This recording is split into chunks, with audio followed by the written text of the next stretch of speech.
কোনো পরিকল্পনা আছে কিনা যে চাকরিতে প্রবেশের বয়সসীমা ৩৫ করা হবে? আপাতত আমাদের এ ধরনের বয়স বাড়ানো চাকরির ক্ষেত্রে এখন পর্যন্ত আমাদের সিদ্ধান্ত নাই।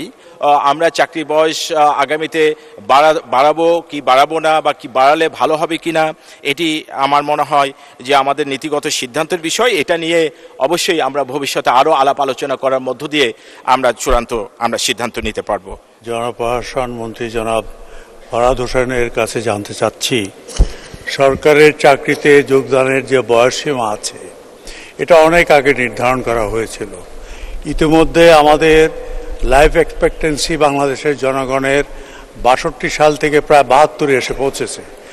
এখন এটা অত্যন্ত যৌক্তিক হবে যে আপনি যদি সরকারের চাকরিতে যোগদানের যে বয়সসীমা এটা শিথিল করে অন্তত ৩৫-এর কাছে নিয়ে যান, তাহলে এদেশে যে আমাদের তরুণ এবং যুব সমাজ যারা হতাশায় ভুগছে, কর্মসংস্থান হচ্ছে না, তাদের একটা বিরাট অংশ এখানে প্রতিযোগিতায় এসে সরকারি চাকরিতে ঢুকতে পারবে। এটা শুধু বিসিএসের ক্ষেত্রেই নয়, আমি আপনার মাধ্যমে সরকারকে অনুরোধ করব এই বয়সসীমা শিথিল করার সময় এসেছে।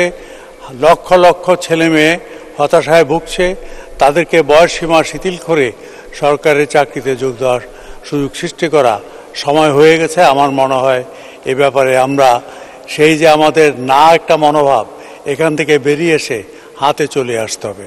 আপনাকে ধন্যবাদ মাননীয় স্পিকার। ধন্যবাদ মাননীয় মন্ত্রী। ১, ২, ৩ ঢাকায় জমি জিতে নিন ১০০% ক্যাশব্যাক সহ ২০ কোটি টাকার পুরস্কার। মাননীয় স্পিকার, আপনাকে ধন্যবাদ। মাননীয় সংসদ সদস্য খুবই গুরুত্বপূর্ণ একটি প্রশ্ন করেছেন এবং আপনারা নিশ্চয় জানেন যে গত ১৫ বছরে শেখ হাসিনা সরকার অনেক যুগান্তকারী পদক্ষেপ গ্রহণ করেছে।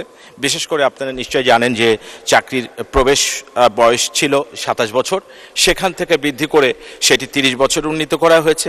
সেক্ষেত্রে মুক্তিযোদ্ধার সন্তান যারা রয়েছে তাদের জন্য ৩২ বছর করা হয়েছে এবং চাকরি থেকে রিটায়ারমেন্টের বয়স ছিল ৫৭ বছর এবং সেটি বাড়িয়ে আরও ২ বছর বাড়িয়ে ৫৯ করা হয়েছে।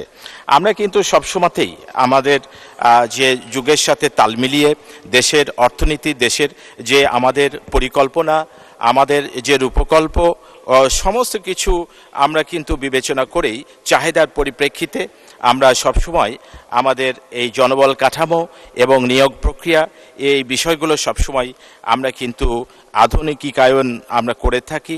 যে আমরা সবসময় ফ্রেশ যারা গ্র্যাজুয়েট তাদেরকে রিক্রুট করতে চাই, এটা সরকারের একটা পলিসি। আমরা কিন্তু আমাদের বিসিএসের মাধ্যমে আমরা দেখে থাকি যে সাধারণত ২৩ বছর বয়স থেকে কিন্তু তারা ২২ থেকে ২৩ বছর বয়সে তারা বিসিএস পরীক্ষা অংশগ্রহণ করতে পারে এবং তাদের জন্য প্রায় মিনিমাম ৬ থেকে ৭ বছর হাতে সময় থাকে তারা এই বিসিএস পরীক্ষা দিয়ে সরকারি চাকরিতে, ক্যাডার সার্ভিসে এবং অন্যান্য সরকারের যে চাকরি আইনের সাথে সম্পর্কিত যে সরকারি প্রতিষ্ঠান, আধা সরকারি, স্বায়ত্তশাসিত বিভিন্ন যে প্রতিষ্ঠান রয়েছে যেখানে সরকারের আইনগুলো মানা হয় সেই প্রতিষ্ঠানে তারা কিন্তু যোগদান করছে।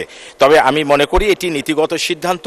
এই সিদ্ধান্ত আমরা চাকরি বয়স আগামীতে বাড়াবো কি বাড়াবো না বা কি বাড়ালে ভালো হবে কিনা এটি আমার মনে হয় যে আমাদের নীতিগত সিদ্ধান্তের বিষয়। এটা নিয়ে অবশ্যই আমরা ভবিষ্যতে আরও আলাপ আলোচনা করার মধ্য দিয়ে আমরা সিদ্ধান্ত নিতে পারবো। আমি আমার প্রশ্নের উত্তর পেয়ে গেছি। আমার পূর্ববর্তী সাংসদ যে প্রশ্নটি করতে চেয়েছিলেন যে বয়সসীমা ৩৫ করবে কিনা, আমি সেটি করতে চেয়েছিলাম।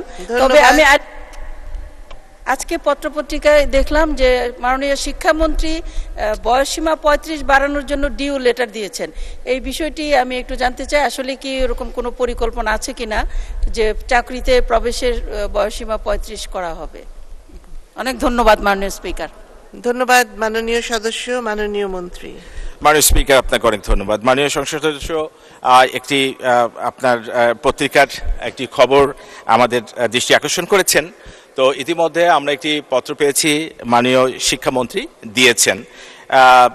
আসলে বিষয়টি তো আমি বলেছি যে এটি আমাদের নীতিগত সিদ্ধান্তের বিষয় এবং আমরা এ নিয়ে মাননীয় প্রধানমন্ত্রীর সাথে বিষয়টি নিয়ে আরও আলাপ আলোচনা করব।